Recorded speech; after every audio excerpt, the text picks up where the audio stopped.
ناسنامه me زمان me kevne şopi o gotinem babu kale me çanda me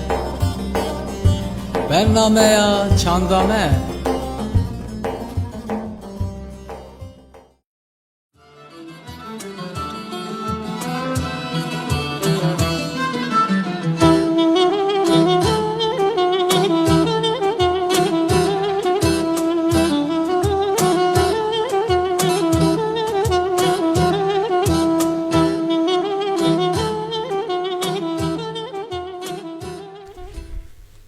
دم باش گذارین دنگ روزواج برنامه چند دمه خلک یکینو ام بوارن نه دوی برنامه دا دسته ریو برا یکیتی روشن بیرین هریم آجزیره دیروک ناس برا دوست میتانی مرایه امی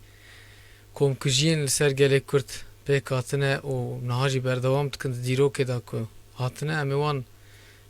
برا دوست میتانی را ما مستر امی نقاش کن گفتگو بکن بگمان ببونه حلب چه ام فالی 16 آذر که 1988 پیکاتیش 8 کناغا حتی 1909 و پیواجوی جی ما مسته و بونه پی کمکجی و جنوسیدین که سر گلی کردستانی پیکاتنه ریزه کمکجی جی امتکارم بیجن امی ما مسته برادوس میتانی را گفتگو بکن ما مسته تبخیراتی برنامه چندامه وی سر چاوا هنجی بخیر ورن چاوای روشته چاوه؟ سر چاوی منو سابن روی دیروکا گلی کرد تایبت هر آتیه برواجی کرن پاشکو کرن رش کرن جدا آتیه نفساندن یعنی نویسکی پر زیده ام لی راست ناینه لی تشتک راستی که جبو گلی کرده کمکجین کسر وان داتنه اونات ننفساندن جبک کمکجینات مقبول کرن جی لی گلی کرد اوه یکی دزانه جبر دروژا نو دا ده 100 سالا 21 کمین دا جی 2 سال 3 سال داوی داجی مینا که و گلکن امیرو حلب چه او و بونه کمکجی جنوسیتن که لکردستان لسر و گلی قدیم پیکاتنه امی گفتگو بکنشته گودار که ما مسته متخوازن حلب چه دست پی بکن و بگمان بریوی جی پیواجوین حاضر کرنا کمکجی هیا گلی کرد پیواجوین و رنگی در باس بونه مرو چه بگره دست کمکجیین سر گلی کرد پیکاتنه شو از دیسه بخیر حتنا ودکم و از شانازم دماغو دم مهمانی رادوار روجاوا و دماغو گهداری وجی مناز بکن جه شانازی ده راستی ولی وک امزانو گوف هزار سالایا دوزا کردی ده کوشینه که ده حتی هبونا خوا ماجیب که حتی بجهبینه لی مخابن داگر کر برنگ سیاسی نکارن و دوزاها پوچ بکن لورا بجا گلک جارا بشرا و کشتنی بروی ملطی هاتین یا هری هوانتر بهتر او کمکجیا دجی گلی کرد بیکتینن شخوا گلک کمکجی هات نفسری گلی کرد مخابن گلک ناینه هجمارتن چل سردمانو دا چل دیاناوین دا چیا بری دیو کن ها امزان ها امنیزی کی بونه کینا هلکفتنا کینا گلگ غمگینا ملطی می کل هر چه پارچه کردستان بجدر با پیدل ایشا او کمکجیا حلبچا یا گو 16 وی هیوا آداری هیواسی و پیرا یا انفال بله کمکجیا حلبچا ادبی برکی دنگ خواب دایا و گلگ جملاتانا جی اب کمکجیا هناس کرنا هاتیان ناس کرن جبرهنگی بو بلاتک هری مظلم بو ده 16 هیواسیه ده 1988 هاتا پیک هاتن سر باجاری حلبچا ایل باشوری کردستانی سر دست رژیما عراقی یا دکتاتوری گنها ده گوری دا ایگو گلکی هستی ملطی کرد بی کیف خوش بون دماغو طول جی هاتا هلاندن و جد سلاتاری دانا عرده و برنگ کی گو هیجاب ولو ورسری بهترجی سر دستی صدام حسین اب کمکجی حلب شهاتا پیکاتن ده داویا شری ایرانی و عراقی دوم شخوا رژیم عراقي اللي تولاخو القلي كل هلدان جبر أمزانجو دماغو ملط بتكوشينة كدرابي ملط الدوزاخو خليدت كبي دويك إليه دجي دجمنجي بيرا دجوار بي شخوختي جانا ملد درازه وبي دوزا خوانا كذي دجمن رجي لفتي بي أرمانجي خوا بيكتيني ديناكي بي ملطي اللي وقتي قوم ملط شيار دبي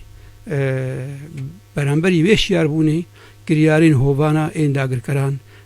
بکارتین ملتی کرجی دوی نمونه دیا امزانو کو باشوری کردستان جی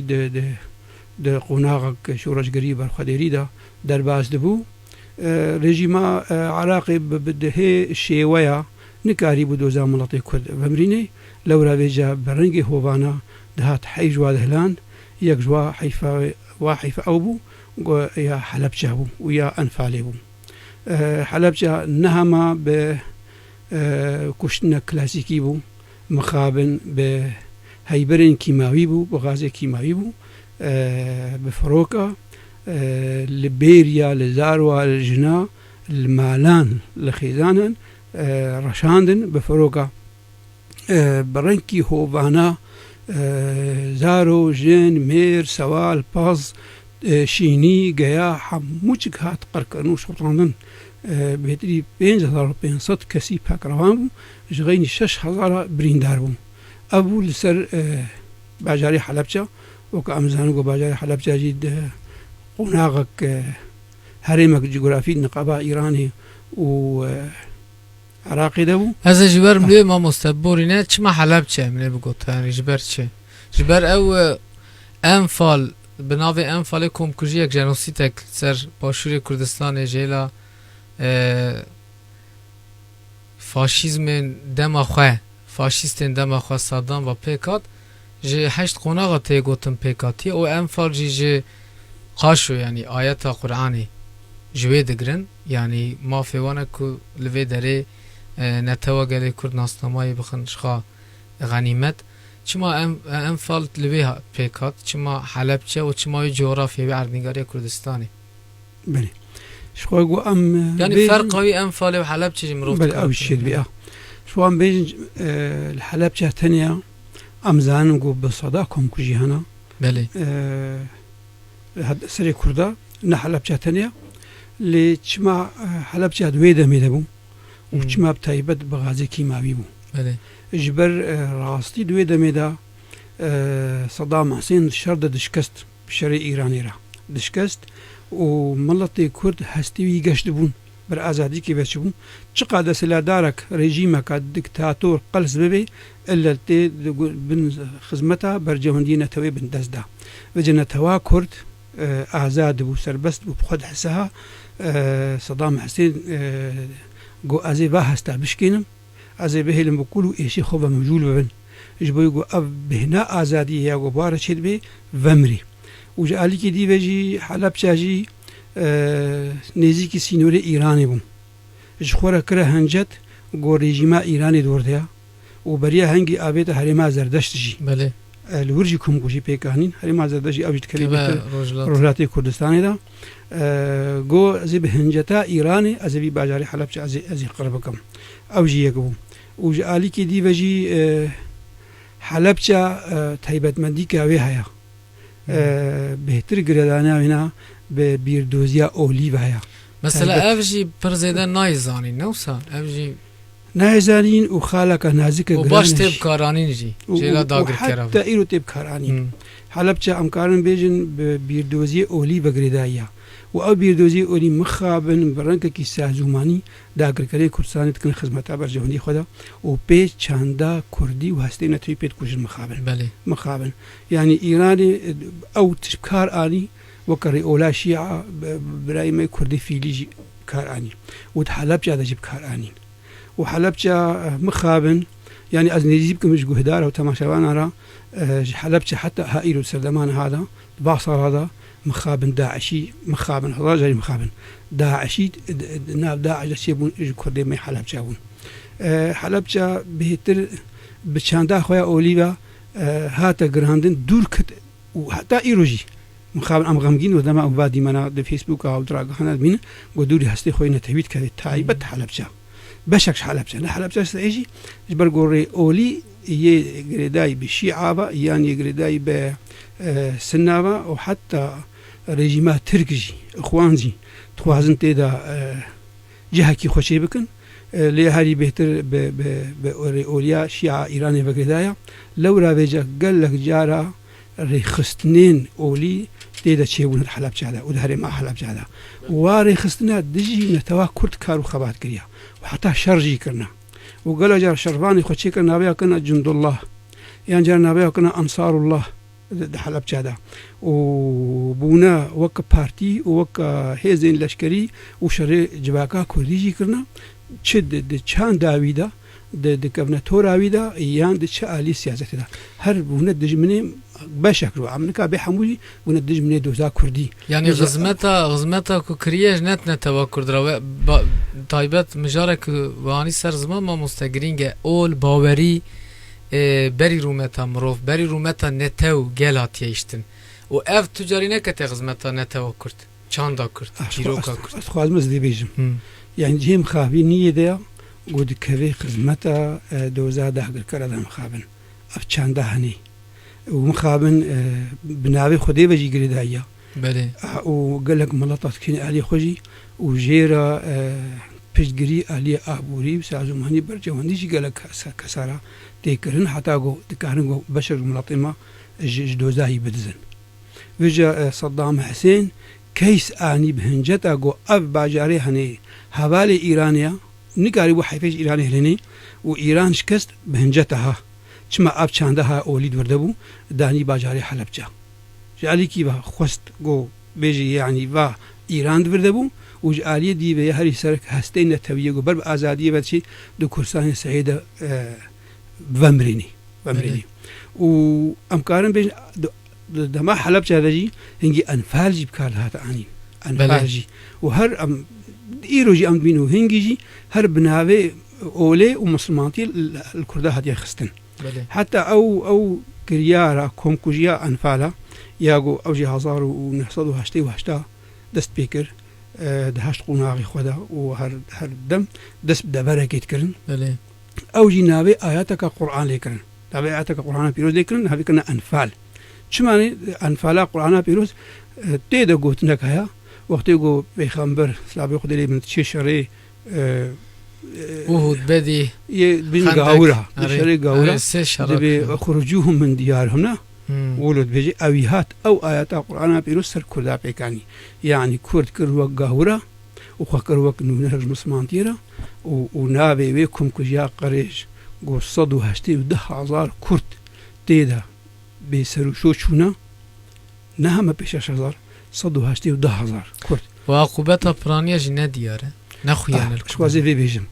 شوية قو هاتا كشتن هاتا باشاتو نقورادا ويجو کۆردادا کۆرد کۆلان و بساغی بزارۆکە ئەو ژنابانە خەسم پێتە زار و ژن دەگرتن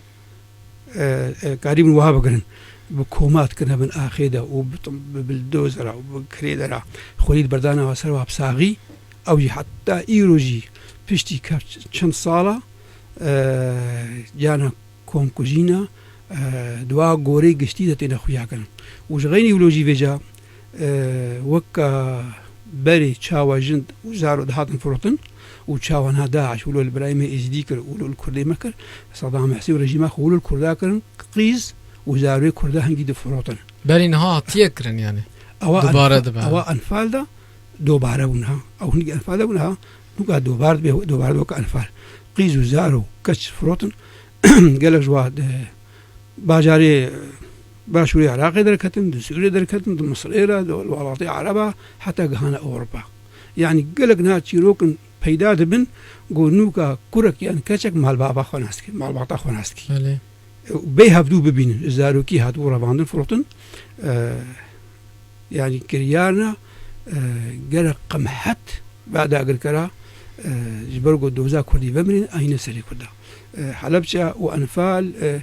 دب ورید جیهانی لنا هاتنا ناس کرن وەکە ئامەزاری ئیرۆ دیمەنێ عمەر خاور وەختی خوا ئاوێتی سەر کەچکە خوا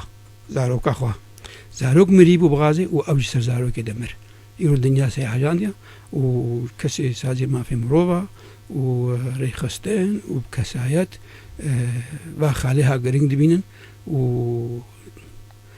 تەلیە خۆ دیرۆکی خستنە بووە ڕوو ڕەشەکەش دژمنارە ئەو ژی بووە هێزێک دۆزا کوردیرە دەماگ و ئەم کاربن وەکە کووردا ئەم لێ خودی دەرکەبن و ئەم دۆزا خۆیان مافناسی بدنە خویاگرن بنگەهامە کۆمکوژی وەکە حەلەبجە و ئەنفال وانابێ gelek girîngin ji ber ku têgîştina me ya enfalê komkujiyên ser me tê kirin em fêm nakin ji ber îro pirsgirêkin ku em rûbirû pêra dimînin heman tişt dubare dibin dibe ku demê wan ew wextê wan mekanê wan cuda be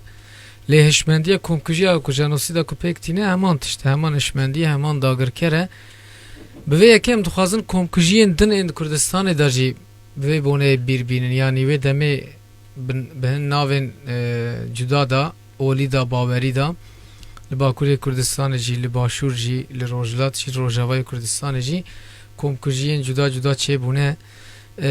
em dixwazin nek behsa wan komkujiya jî bikin mesela Bakurê Kurdistanê Dêrsim Seyîd Riza piştê ku serhildana têk çûwa temrandin komkujî pêk hate yanî dîsa Qazî Mihemed jî heman demê eger werin darvekirin ev komkujî ye jin û zarok werin revandin werin firotin ev komkujî ye li Seyîd Riza dîsa komkujî ye Geliyê Zîlan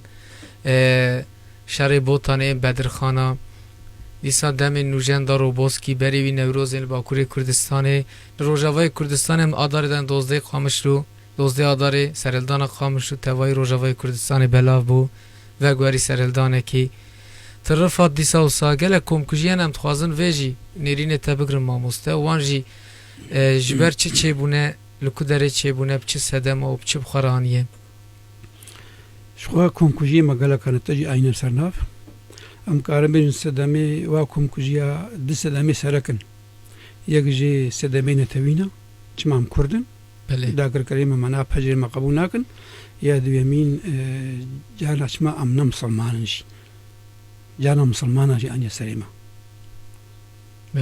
دو سەدەمانە جانا مسلمانەژی وژوا مسلمانە ئەم کارن بێژن بەشە کورد بخوانەژی ئاینە سەرێمە کووردە ji ber goşmana Müslüman. Şuwa ew jî hatiye naskirin bi saziya ve bi milet ve jê nedur newonlana fermanê û komkujiyê got hatine serê birayê me êzîdî. Em karin bêjin ji roja got mixabin Müslümanatî hatîna me ve hê bela bûî belayê newê ve komkujî hatine serê miletê me Kurd sedema olî. Bi taybet em Kurd carê êzîdî bûn em zerdeştî bûn. هەفتێ چار کۆمکوژی هاتنە سەرێ برای me êzîdî کۆمکوژیایەکە منیش 726 زاینێ دەست پێ کردیا یعنی هێ مسلمانتی قەنج بەلام نەبیل کوردستانی دەست پێ کردیا شەوە کاتە دەما کورد هەموو نەبوو بە ئالی گرژی یان بەشە جوانە بەبادا گرکەرارە ئەو کۆمکوژی بسەر نەکەتن مانە هەم من داخاف ناخوا دەگۆجی مخابنجانە برای me کورد بوونە ئالیکار بەبادا گرکەرارە بالسدامة أولياء مسلمانتي وبرايم إزدي قركرنا ميناكن هنا خديم حبتي بشهر هجمة فرمان عمد هجميرن بواب صالي وانا دنا وادا بلكي دهدرت كبن سلوك الأشكري وكرد كرد وإيريش إزدي أكرنا ميرشين نامها كرد وكان مير محمد راواندوزي يهزار وهشصد وسهود دوا أويجكم كوجيك دي جواب كارانيا إبراهيم إزدي كارانيا أويجي إزدي قركرنا أجانا لكابنتورا خويا كردي دقرم وجانا جفاتا دبيزم وحتى بوطانيا ومخابن بدرخانيا يبقى مواقلة سربلند أواجي جانا هزي خو هذي هريما مرا هريما ما دير كيرا بنا شنغالي إيريش إزديها كرنا يبقى يقرر كرني وانا أب حمود جي غمجيني دا شاوا نمو براي خوي كرد يعني أفيا بكيجاش من دي تكرم راستي مثلا دما ما مستد أم دبيجن براي كرد كرد به اف پرسکریکک دورده هایه یعنی تیگیشتنا من نتوی چما اولو لوازه چما او قصا داگر کر پید لیزن وک آموش خواب کارتینن و انجام ویدا ایش آزار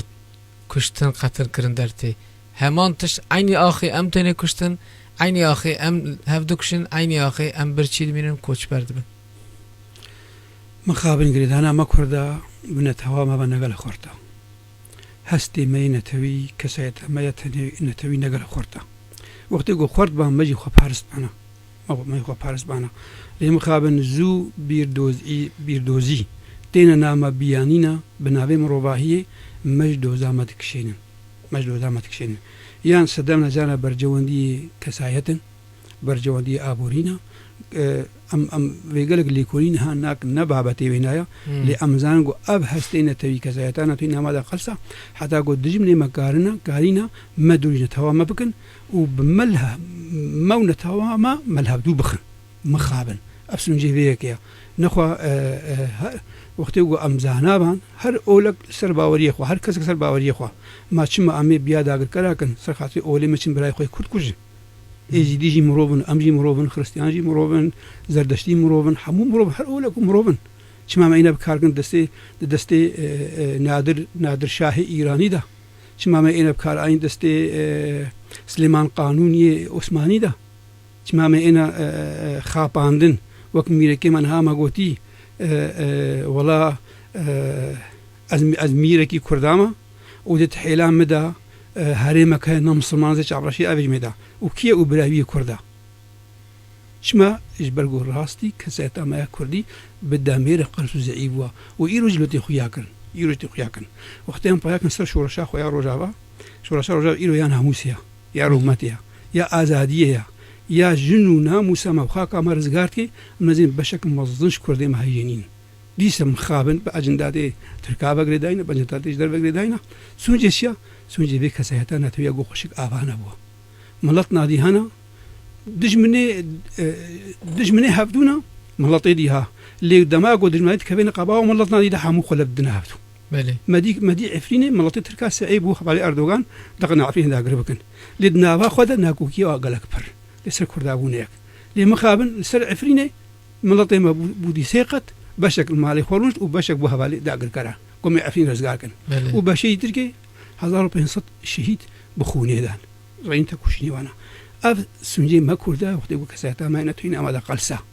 وێژی هیچ تێ بوو ئەم کۆمکوژی نامەدە پێکوەرن وەختێ کۆمکوژی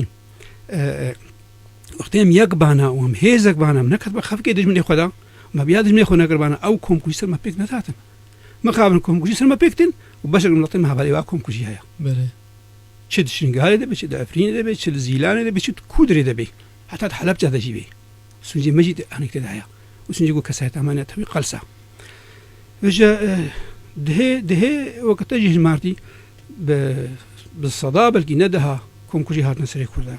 وەختێ گۆ ئەم لێکۆین گەم دەنویسن دلێم هۆتێشێ دلێم هۆتارەی یەک پەیەکێ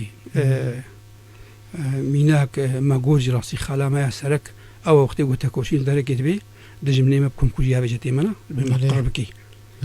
قڕبکەی جارێ بەلکی فڕۆکی خوارد نەبوون وێتالی فڕۆی دەکەنە و غازی کیماوی دەکەنە تێنە سەرێمە یان هەما سەرێکانیە و گەرێسپی و ئەفریما کۆمکۆشی تێشێنەمە فڕۆکە کۆمکوژی تێ دەچێ بوون شۆڕەشا ئەحسان نووری باش شۆڕەشە کورسانی بوو 1970 دیسا دژمن وێ چکی کەسێک و نزیکی وێ شۆڕەشێ بانە ژە عەشیرە و شەیخا و ژ ماڵباتە بواتکەت دەولەتا ترک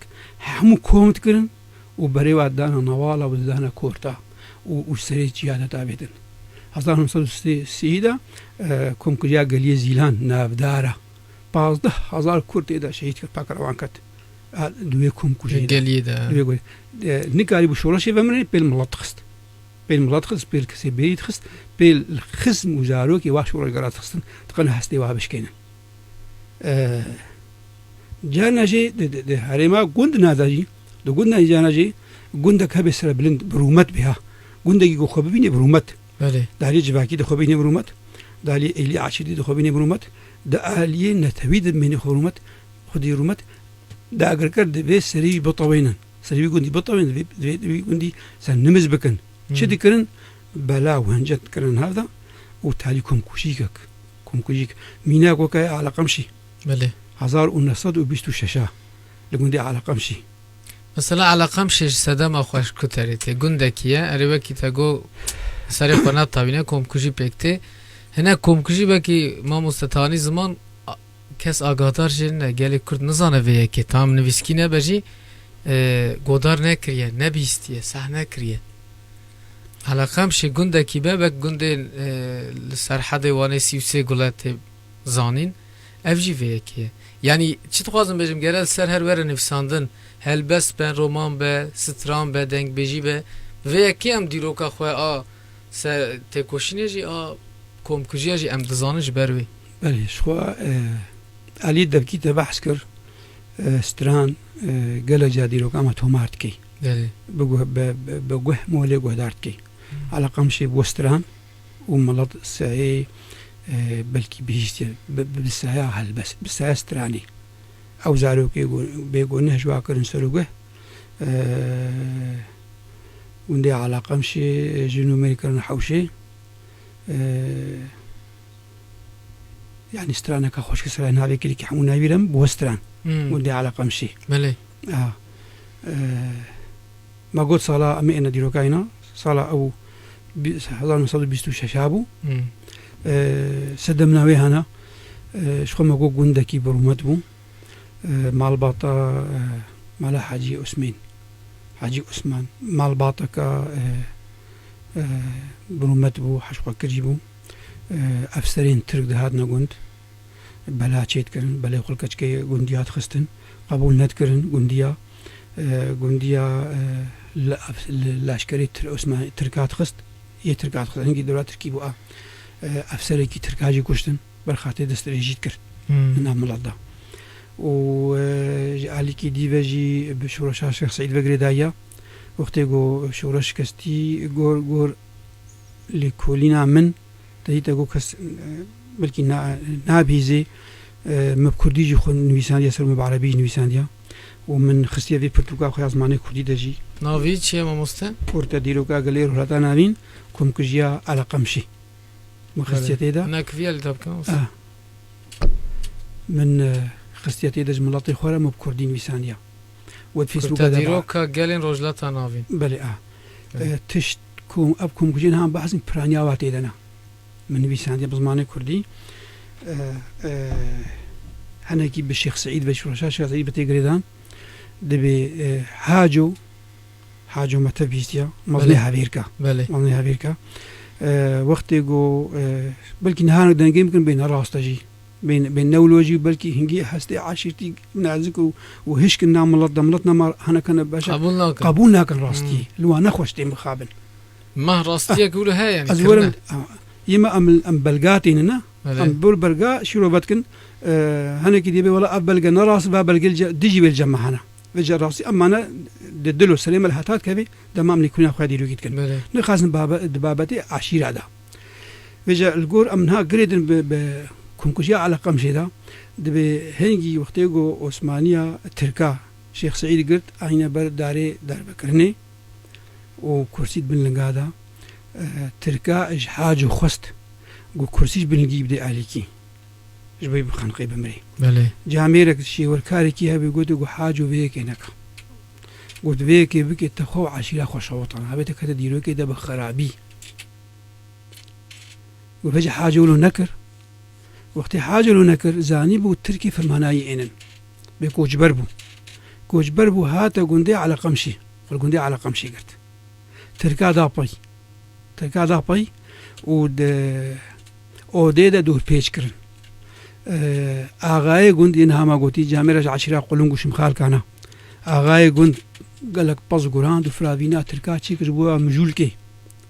ودنا مجول کرنا وارا حاجو دا علیکی و حاجو خو خلاص کر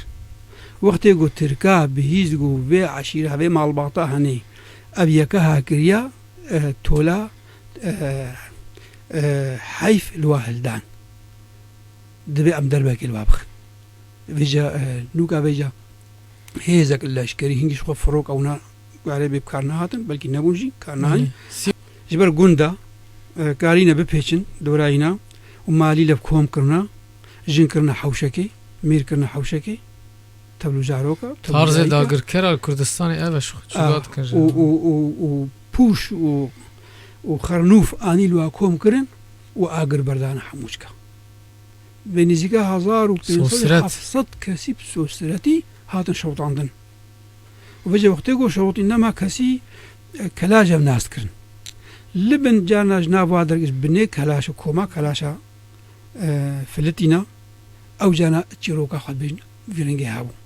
بداويا بينا كورتك البنيا جند دكولن وكلاشا حموي شوط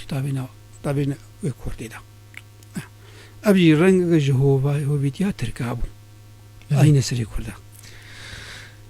روجا ایرو داشته دیتن aynı komkujiye kuvvekte go edin jida verenge nezbune verenge khwastne tapsine fermana serhildana bi fermana serwan kirne yani benga kuvvekte go jbu gele kurt nebe khadistatu dirok nasname jber rojlata navin da derguşa mrovahiye gele kurda u Kurdistan Mezopotamya'ya sedemek ve şuha gring eve yani aşkere dibin jber et nırxin gele Kurd ji zaman dîrok yani nivîskî be devkî be ji wêjeyê bigire heta hunerê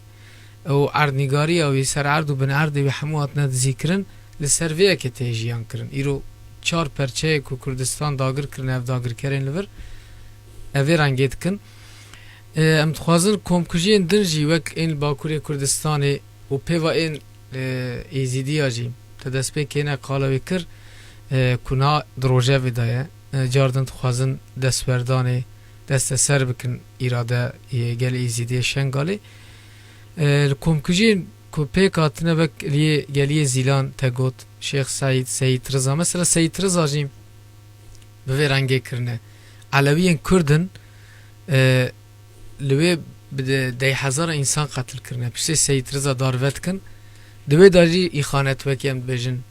Kurdin û îxanetê dikin lê naqeba wan da ferq û cudaya bawerî heye mesela eman demê da ev serhildan çêbûne ama ji hev qut kirine wek bawerî wek ol Şeyx Seyid Rıza ji hev dûrin Qadî Mihemed dîsa li Rojavayê Kurdistanê dîsa vê rengê em dixwazin wan dema jî çima nagîn hev serhildanên Kurdistanê û komkujiyara rûbirû dimînin komkujiyê Kurdistanê çêbûne û binga xweş ku digire yani çima mesela hev girtina wan wê demê datine hev nas nakin alîkariyek leşkerî be siyasî be civakî be nagirin شخون هاما خالق دا خافنا خدا جي قوت وتجي بحث كر اللي هدج من الكردي باقشتقي يعني هاجي أردوغان بكردي قنجو كردي بيس هري أنا يعني الجم داقر كر جم أردوغان ها كردي بيس كينا كسيش ورجقر ولا باريزن يقو خباتي تكن دا ما بعسيا دا جي قال كردي ما تقول والله مغرقين دا ما بعسيا ما تشج ما كيما وجامري ولا باريس بقى اطلعين مالايدا ندما نبي بقول مالا خمني هنجي مخابرات دري غربي وهنجي بردانش كارين هنجي تيشاندن وجا درس ميجي فيرينكيمو نعم بحسابكم كوجاكر هركم كوجا تشي وي سداما هنا هريمك ولا باريزا سدام هريمك برومتا البرخطي وخسر جراسته البرخطي كم كوجا درس مش ما تشيبو بيشي شورشا درس مي بسروكاتيا سيد ريزا يا هزار مصدر سوشا شاشيبو شورشا كرابو تركا هاجانت ملط راست امكان بيجن ملطي ميزا زاكي بو برانيا وانا وراست امكان بيجن كردي مي على ويجيبون اللي حتى راديك كردي مي سني جيبو عربون كردي مي سني جيبو عربون وشورشا هري مزنبون و تلي اخوال ديروكي خستو توماركر دوستاليتي توماركر نخاسم بري خستنا اخوا وبسركفنا جوجانغا دا بيكاني امكارن بيجن علي شير ما قالك اش ما بيستي علي شير بله شير وشخوا بلكي انا ابجي جواز بهنكي علي شير ظريفه وحمني بحساب قهرمان ودم من بحساب ظريفه كر معنا بلكي ابجي جواز بشورشا دير سمي ابراهيم كردي علوي جنيتي ديرو لا خب كاراني جني ظريفه شپالک بو شیر جنگم ظریفه کم کوجی د خوشتی د آبیت و نه کبلا پیتر کادا و بدانگی ظریفه گلک میرانی کرد و نه بابت امناس بحث کم بله ام بحثا کم کوجی تنیت کن بلکی 50,000 کرد د کم کوجی درس میدا هاتا پاک روان کرن 1970 دغمك رش الديروكا با تركا خست تركيغو نها آوانا لسر القوقي ملطا آوانا نها ما أني سري كرداتني أني سري سريان ياجي خرستيان ياجي gelin و Kurdistan آنی سری چاچانی چه ملت هی چرکسیه جی یونانیه جی هر کمکوجی آرمان جوانانا وجا ام کارم بیشتر بلکی تایبەتمەندی که شورش سر پرسیات تب کار آنی چما شورش حفظو نگرت بوم شورشی ما خواجهی بون قالش با خواجهی بون محلی بون کارم بیشتر درسم هریم که تایبەتنا یا شیخ سعید پیران هریم آمدیا هریم پیرانا شیخ سعید 25 دیا و درسم 36 دیا کوچگیری 115 او کبی هریم آوانی وادا بله عبید الله النهری 1881 کیا ام کارم بیشتر او بیش همه کردستانی بو احسان نوری باشا جی ام کارم بیشتر کردستانی بو جان ناجی پیوندی نقابا ملت چی بود شورش احسان نوری باشا دا دیا عبید الله النهری دا پیوندی چی بود نقابا باکر و رولات و باشور دا عبید الله النهری جی وک شورش سردان کمین 1881 موت او جی بقرار کردن بکم کجی حتی گوت نبون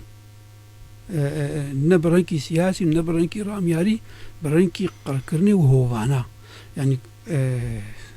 ساده ما سرکبتنی بعدش مناسیر برگو هوون راستی بیشم ملتی کرد نهوون ملتی کرد گور پیوان خباتیت کن پیوان برخدانیت کن و تکلیه واب دجمیان گور پیوانی مرواهینا و ملتی کرد او هوویتی بکار آنی با اوی نخودی دولت بون او جی بوبانا منا ترکیه دولته ما چند صدی ملت ترکیه هوای ترکیه ام کارم بیشتر بلکی 20 صدی ملت ترکیه نه هوای ترکیه کمنا ليش ما بسركتي أو بيصلي هوفن تندية بشدته تندية بشدته بفروق بقرقرني بكم كوجيه وبالكاريا دسلطارن حتى جو خبر دوام يما أم كرد باوريا ما ناوا وقتهم شورشة كدرابون شيخ بانا عشير بانا رونا كبير بانا وكا رونا كبير أوجلان بيواني مروفاهية حنر بيشياوا سرد مشن ريبازا كمروفاهية سرد مشن مشن برخدانا خودكن اللي مخابن او هوفيتيا قوتي سريوانا جبرك واب كرنا انيا بنت كابن يجي اب هوفيتيا هني يا سيستم كي بعد سلا دارايا يعني بسند رنگ ديري كي بعد سلا حتى جو بيبردوام حتى جو بيبردوام دون وابانا د شنغالي دا ملطي شنغالي اشتي خوازا ملطي شنغالي اشتي خوازا ودعوه ما في خو ازاليا راماني خو ولا خدكي ليه مخابن بتشش كسنا بكون كوجيا قالك كم كوجي هاتنا سروانجي حفتي شهر كم كوجي هاتنا سروانا كم كوجي من الجنب كوجي اوجد في برتغالنا حفتي شهر كم كوجي اوجد في برتغالنا هر يكي بيرابو وش صاليا هم يصالين كي لحظه روح حفته ما دماغو حموا بيست كاميوني تي انتي روجك روجا كرداولو نكريا نهما غاز نكر ما كوش فلان درهما لمنا داعش شي بنا لبنا داعشي جانا شي من تندرب شي بن بله اللي يكي كرد كومكوجي وكان اي دجي تم اللطه وبدستي بابا هات يجي دشورا سدي برزاني دجي قريب وقتي لشكري عراقي بكري قريب بين سيوان ثاني سريوانا باكاكي بچندا لشكري ترغرتنا دلو بخوش وانا انيا ما يغرت يش كفتا غاري ابچن صار بلكي بين 6 صار جنب باكاكي بله حتى انا خوش نتكتن كاملت هالوايا او قلتينا خوش نتكتن بخوشي بقدر قيمتهم تاليا ما تالي حتى اردوغان هات بكيماوي او دشكبت دا كشتن يعني بلكي صار ما بال جنبك وتسجوانا هات عسكري وان وكشتن هبه هويتها دجمن خو بردوامتكي ودولتها جي ابادكي دولت سر شدت كوبكجيات اباك ملكي يونان دغو جمره بحث اشتي نكن اشتي جنيه الجن بحث اشتي كي وكسي قلص اللواز بحث اشتي كن كسي دولتها باشتي ابانا كده بزورها بي وراسي دولتي روحها نابين حموج امكان باش زوري ابابونا وجبر بيكي كنا بناخذ دولت وملطي ما يجي له ده هزار وحفتا دكميونا عند كميوبون وده جلداش قايده باقاند حفصات يزيدي هادو تقينا هادو قمبرا هادو كميونا جغيني فيجا باكروان جغيني فيجا بريندار وي بله ده عشان يسري يزيدي حفتي بشهر في المانا خلاص ده هزار شهر في المانا حفتي بشهر عشان يسري وانا مال ويران كرن كاتش فروتن تالان كرن ناموس بن بيكرن تشتا انين تشتا نبوي وبيسو خراب عين يسري كردا حتى بولو بەردەوام بکەن مثلا اوش کۆمکوژی جەنۆسید نای حەسباندن هیچ مخابن نای حەزباندنجی لێ هەولدانەکە گۆری حەسباندن مامۆستانە کۆمکوژیên din jî wek şengalê 2007 jî û li tevahîd Kurdistanê wisa ê ku natiye dîtin Daişî pêkanî wek pirsûsê berî bername te gotbû li Enqerê dîlokê dîsa dawetekê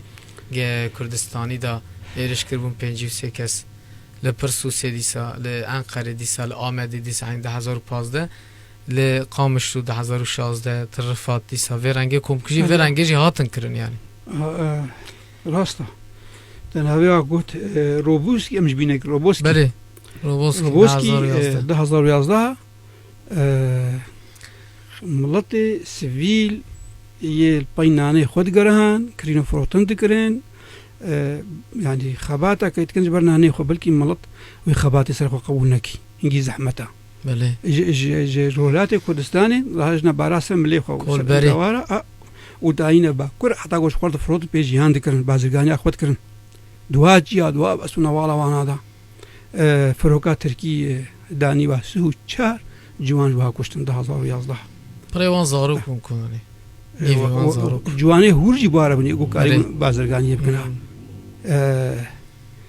xîzan bûn malbat bûn û piraniya dikarî bi pismam û Qur'an û ji gundekî bûn erê rast binanê xwe diçûn Tirka abanî serê wa 2011 bi firokê danî wa hemû ser dikuş kirine kilaş makakî û li vê bêhvilawayî naşewtiyek terora Tirk dewleta bêhvilava naşewtê û hêşxwe mirovahiyê namênin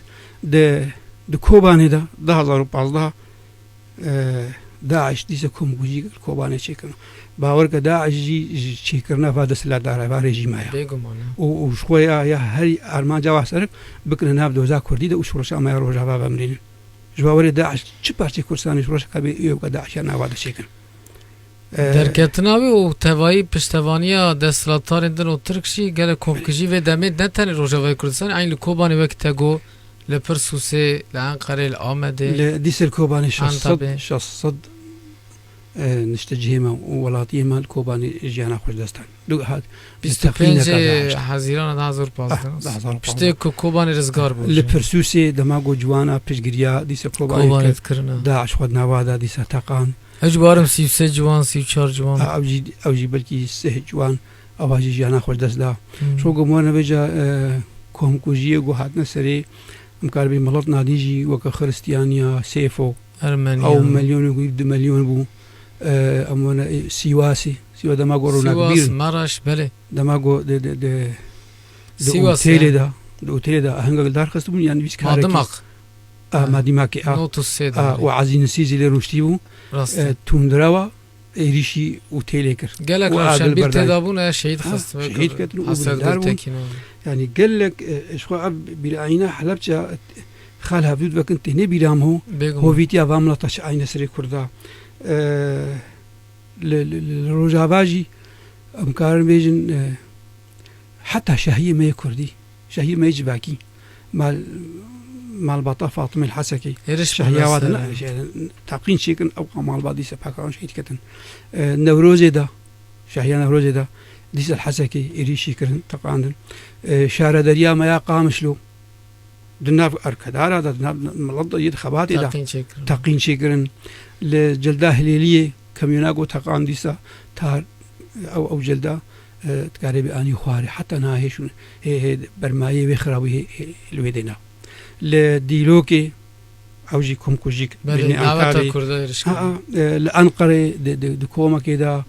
di nav milet de dîsa teqînek çêbû yani hema her ji xwe re kirina alavek bê dilovanî ev hovaniya komkujiya got milet tune bikin bikujin û heyfê ji walên wa bitirsên jiyan bareş bê vêce sedem navê hene bi xatirê got destê wan nemal xebatê bigerî jiyan pê çavê vêce hemû bazin ku ji ber bir Kurdistanê biqerin Kurdistan vala bibe vêce wextê got vala bê diqinin berxwedanî têde nemênî ev şêweyekî badagirkiraya dijî taybet miletê Kurd bikar tênî komkujiya Helepçê Enfal 16 adarê me xwest vê boneyê em amûdê ji bîr nekin hevalê bêguman yani gelek komkujî çêbûne wê jî di nav da yani em ê bi dawî bikin wisa komê serevdû bikin em dixwazin gelek girîngin ji bo gelê Kurd vê yekê zanibe dîroka xwe dîroka wan komkujî van komkujiya bê sedem ninin sedemê wan têkoşîna gelê Kurd e berxwedariya wan e nêzîkatiyên mirov perwerî mirov hesî ye yani hez dikin ji mirov ji xwezayê civakê ji ber vê yekê lê bêguman rêxistinkirdina civakê girîng e rêxistinkirdina gelê Kurd hezkirina ye netewî welatê xwe yê rast li ku derê be mirov li wê têkoşîna xwe bike êvan komkujiya kêm bike û serfiraziyê serbestiyê jî herwa serkeftinê ji gelê Kurd re bîne cî rasta însanî rast mirov wan re têkoşî bike شخوا وقتی گو مولو بانا راستی کمپوجی نامه دوی گلک این بانا جبه حتی جمهوری ام جبیر نکن گلک ملتی مثلا دستی کمپوجی چویا ام بیر بین به هلکفتنا هذا پرانیا وزاروک بون تل رفعت شهبه 2019 هات کانونا یکیدا چلی پیشی دا او جی ده کس پکروان کتن 8 وزارو تل رفعت شهبه بلا سالک و 4 هیوا کۆمکوژیە ئەو ژیناوێ ئەنفالی هەماڵباتە بەرزانیە میناک نادیژی هەنا شەواتە سینەما عامودێ ئەوژی هێژایەمەوە بەحەز بکێ و تلحاصل و تلعرانێژی ئەوژی کۆمکوژیک بوو ئەو دەستێ داعشی و ڕێژیما سووریژی بوو و جەبهەت نەسرە بوو یا شەواتە سینەما عامودێژی گەلێکی دلێمەوە تێشێنێ بتایبەت ئەو زارۆک بوون ئەو زاوێژ ئەو مەبەستەکە دیژی هەبوو نە هەمە کۆچبەری تەنێ بوو یان قڕکردن تەنێ بوو ئەو قڕکردنا زانستیە بوو هەموو شاگردی دەبستانە بوون 283 زارۆک سینەما عامودێدا 13 هەیڤا 11,960 هەموو پاکراوان کەتن بابێ محەممەد ئێ تۆشا عامودەیە 1970 ناوی سعیدە ئەم محەممەد ئێگۆ بیرئاناوی یا سەرکەفتنەیە زارۆک ڕزگار زارۆک خۆت پەنجەرێ رە ئاوێت پشتی پۆلیسە نەسی دەری بکەن دەری گرتی بوو پەنجەر شکاند و خۆ ئاوێتە سینەمێدا چقا دەرکەت دەزارۆک بندستی خۆت خلاص بخواژی دوێدا خۆتاری بێجا ستونا هەسن سەردە حالیا کەت ئەوی ناوی گردە شەوەتی ئەو دایکە فەریدا ئەوی ناگرێ شەمبۆلا گۆرستانە جەندەکەی وازارۆکەی بێریە yani van zarokên sinema amûdê hemûl ciyekî veşartine piraniya negu hene kabir bine gundê xwe bajar nadan naxwe xwatibin naskirin nexwe piraniya wa şermûlene û xwe gerek nehne naskirin jî hemû hela hebûn cî kincê xwe de cilkê xwe de laşê xwe de şixwetî bûn hela hebûn 283 zarok li duwê bûyerê di komkujî da pak revan ketin ji xwe veca wextê gon ha morne pirsata bi rastî دەماگۆ کورد یەک بانە و زانەی سیاسەتی بانە و کەسایەتە وای نەتەوی خوارد بانە خۆلهەف کۆم کردبانە هژمارە با کۆمکوژیاژیوێکین بانە و قوربانی و شەهیدێ با کۆمکوژیاژوێکین بانە و بەلکی کۆمکوژی چی نەبوو بانەژی چمای چی نەبانە بەری بووبانە خۆدی سیستەمەک خۆدی ئەستاتۆیەک وبانە هێزێک و دژمنیای نکاری بانە دژمنای نکاری بەوانە نکاری با گۆ باتشتا بینە سەرێوانە لێ حتا گۆ هەبدوو ناگرن و حتا نابنە هێزەک ئەنجامی خراپ پەیدا دەبن کۆچبەری خوارتر دەبێ دۆز بێتر پاش دکەوێ شەهید هەژمارا وازە حەفتر دەبێ و کۆمکوژی بەردەوام دەبن یعنی شڕۆشامەیە ڕۆژاوا بە 2011 گو ئەمڵەتی ڕۆژاوا ئەم هەموو یەک بانە و باشوور و باکوور و ڕۆژهەلات و کووردا هەموو ئاری هەفتوو کردبانە بەلکی ئەنجامێ مێ دەستکەفتی هەڵ لە مەستر بانە قوربانی گۆمەدایی وێ کێمتر بانە ئەمێن ها بێتر ئازاد بان باژارێ خۆدا لێ حیف و مخابن سەد جاری حیف و مخابن بەشێک هەیەش کوورد ئێمە ئیرۆ بێمە عەفرین ڕزگارکێ حیف و مخابن دوێمێشن ویزگی خۆ لە ئەفرینێ بکەن سەهاداگرکەرەدا مخابن لە سەرێکانی و گرێسپیولە و دلێ چ کەسێک و کوردیتیا خۆ بەحسێ دلی تێشێ يعني أدبي بلكي جانا كردن هبن يبه بالبشوطي بناموس بي سريوا لبك بالدين ببن شلو كرد هارو نابنك وشلو بشش كردال بها بالي داقر كري خو بها بالي أري والله بها بالي دج من شوا يعني ناكوكي كسايتي ناكوكني بارتيتي دهيلنجو دج منهم هو خرتر بي وموجب بكي قد ومو دوزاخو بكي قربانا برجواندي خوي كسايتي ان بارتيتي مخابن أدبي بلكي وكا إيرو ناف كردا دا أب ديار دا هي بلكي ناف ملاطة دا إينا مخابن يعني حتى كردكي دبن داگرکاری دجمنی خدا بی مرو د شرط هری زحمت تا شورشکره کی به و به قلش به چک تکوشیم بکه شهید که به هزار قاطی هر تشتی بنختره برو متره يعني وك كولا اساس فيرانجي لما تبن دستي وان دا غزمات كي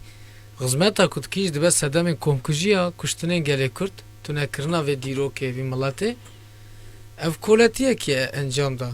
ما تشرب كي تشتك تتنا بجي وقت تقول رومتها با اف هيشاي هر تشتش خرج بو فيجر مروف جيام بك يعني رومتها مروف سر هر تشرب بگره بري مروف هبون چه هبون اول هبون باوري هبون عشير هبون نظانم این باشه بون این خرابه بون مروه بو جبو مروواتی رو شهر تکوشین کردستانی تکرن جبو رومتا مروواهیه باور کرد جبو تشتکی ده نینه یعنی سری تا بلند بد چوا جیان بکی جیانا تا به پارا گلی کرد که و غزمتا وی ملاتی اوت که و غزمتا مروواهی گشتی راست ما مستن مبدایی بکن برنامه دمامه زیده نما گله کجا بو برنامه کجا بو به آدار جی ویرنگیش خو کمکوژی سرهلدان سرفرازین گلی کردی پرون لهمبروی کمکوژی ارشین تندراو این تنکرن و قرکرنا این کار کرنا گلی کردی جهنه دنوروزه داد حلبچه دا 12 آداری دا 8 آداری دا جی ویرنگی نه آدار تواهی حتی هفته قهرمانی شهید مظلوم و شهید عقید حتی سرفرازی قاضی محمد جی 31 آدار جی ویرنگیه اما توا ببیر بینن به بونه حلبچه و مها آداره توای شهیدین ده ریا تکوشن آزادی گلی کرد شهید کتن البر خودانه یعنی سری نتواندن لهم بر دجمن جوالات پارزه کی زاروکه کی جنه کی شورشکره کی کرد حتی سرکشه کی سرلشکره کی و سروکه کی کرد ام توا بیرتینن بجنا خالم بروانتاین برنامه گله کجابو گلک سپاس کن جبون خواندنه تا آگادار کرنا دیروک ته بر چاوه مرو دیروک گودار بکه دزانش دیروک سانا مرو زانه ام چت کنم لکو درینه شو ام هیوینا اف بیر آینیا حلب چابا غمین و اف کام کوجی گوما بحث کری جمره ببنا شیرت و جمره ببنا اگر گو امجوها فیر ببن بیدج من شانی سریما و تبحثا شورشگره کر از هیویم امج برخودانه شورشا پرورده ببن شورشبانم پرورده ببن اف شورشبانه گود دل خود و ده هبونه خو فیزیکا خود سعی کرد پرورینه و خو کرنا جان فدا و ترخان جه سرکفنا دوزا خورا او جی بشک جوی ملطی هانا او بیر دوزا خود بن او بیرا آزادیت بن نهم بی او نرخ ایوه ناستکن او قدر ایوه ناستکن بله قدر ایوه برومت ناستکن بله جیانا کولتی ناستکن چاویا او جیانا سربست و آزاد ناستکن چاویا او شورجبان او میناکن چک کرد پروری هیرا و از هیوید که مجمع طیما وانا واببینی واناز بکی الواب رانمی الواب فکری اوی شورجبانی چما بری خدای چپر اوی شورجبان چما راهش یچک اوی کسی ها چما خدای وی وسطانه ها وی خدانه ها جبر چیا معنا زانگون نجبر برجواندی که تایبتا نجبر موچه کیا نجبر دستلات داری که کیا زانگو اوی ندور الصبایان تصبا یان ایش بیان کلی کادی پاکروان که شهید کردی ما پاکروان که شهید کردی برکیت کردی جبر من و تو دوزه و رومت و آزادی پاکروان و شهید کردی خوزی هزار جاری خوزی ملطی می کرد وی هستی بانا بوی باوری بانا ابجی ارکه که واجبه کی وجدانی سر مریما و اب بالا مدبی ام پی پابند و گریدای بن وقتی گم ملطی ما همو بیراوی که به هنگی مجواره بنا پشت و ملی خودنا ملی وام بواره بنا آریکار هنگی دوزه ما خورتر بی هنگی دجمنی ما نکار بی کیسا خود ما بین ما بردی هفدوجی و نکار بی وقتی اصلا ما کسایتی یا نتوی خورت بی پابند بی دوزه ما بکوریتی ما با هنگی امی وکستونه کی لموک الله تاکیلی این دجمنی ما نکار بی ما جب خود کی لی حتی گو ام مخابن ام کدا باش ورش بانا ناس نکن و ام الخونا باش هیدی باکم کوجیا ندر كفن مخابن ومش قصد بحسوابكن ومش آبار وابحسوابكن وم خواب وابمشين وم قرطي بحسوابكن هنجي زان بقول كداوا بوشا وخدينا كذي کۆمکژی مەستژی ئینەسرێمە وەختی وەم خۆ دیێوێشان دێ من بله لێ وەختی گۆم بە ناس کرد چمانێ ئەف قوربانی چوونە و ئەف شەهید چوونە و ئەف کۆمکژی هاتنە سرێمە و ئەبێن هاگۆ شۆڕەشێدا و یە خەباتە ڕامانگری فکری دەژی دەبەر دۆزا خۆ دەتکن گۆ مەزانی بانە چمانی هەنگی ئەم یە تەریوا ببانە هەنگی ئەمێ ببانە هێز هەنگی ئازادی ئەمەیە زووتر هاتبانە نەهمە پەرچەکی مەتەی ڕزگار کوردستان سەوێ ڕزگار بانە وڵاتی ڕزگار لێ مخابن ئەب 1445 ساڵە بەشێک مەزنج ملەتەی مە دووری بێچاندا هەیە هاتیە گرێدان بە بیردۆزیەش دەربە بیردۆزیە بیانیوە ئەو بیردۆزیە گوت بنە دژمنە کەسایەتە نەتەوی دبنە ئالیگر و پالگر وێنارە هوێ خۆرتتکن دژی دۆزا خۆیان کوردی مخابن لەو رابێجە ئەبێ دەربا مەزن دۆزا کوردی خستیا هشتیە و کورد قەرز دبن دژمنێمە خواردت بێ دژمنێمە مەتێشێنێ چەپەراداجی مەتێشێنێ و کۆمکۆژیای تینە سەرێمە بەشێکم مەزراستە مە گۆ دژمن هۆڤە لێ سوونجی مەگەلێ کووردە مە کەسایەتا خۆیان کوردی یا ڕاست هی قەزمەناس نەکرد ئەم ژێر خەباتی خۆشک ناکن ئەم مخابن ئەم هاتنە ڕازاندن بەرنجکردن سەردەستەی ئەجنداتە بەشێک مەمەزن سەردەستەی چاندا بیانیا دژی دژمنا دۆزا کوردی و داوی ئەز سپاسیارە دوا ڕۆژاوات کەم بێ خەباتێتکەی وەم پێرە ئالیکارن تاژمەوەرێن پێرە ئالیکارن و هێویا من شخۆن هەم هێویە خۆش مڵەتی خۆی کورسایی خۆست ئەز هێویا خۆش ڕۆشنبیرایش خوازم ڕۆشنبیر چ نویسکار چه هەلبەستوان چه هونەرمەند و هەموو پامبەدی دۆزاخوا بنگرێدایی بە دۆزاخوا خەباتە واسەیش خزمەتە مڵەتی وارەبی نەش خزمەتەکە بەرجەوەندیان ئاوار وارەبی ژبەر گۆختی و پێی نووسێمە و ڕامانی مەلە بجبن ئەوژی بێهێز ئەوژی بەهێز ئەوژی مڵەتی مەزاناکە مڵەتی مەژیرکی مڵەتی مە پەروەردەکی ئەلکی سونجێ ڕۆشنبیرایەژی دەماگۆ ئاخاوت ناوان نویسێوە نەپەروەردە مڵەتی وایە نەشێرەکردنا مڵەتی وایە گونهی واش تێدا هەیە ئەتخوازم پێنووساوە و گوتنەوە بۆ وجدان بێ دە خزمەتا دۆزاوا دەبێ نەخاسمیر ئەم ڕۆژاوانە و ئەو ڕۆژاوا ئیرم تێدا ئازادن و ئازادی یامە تەبدەیە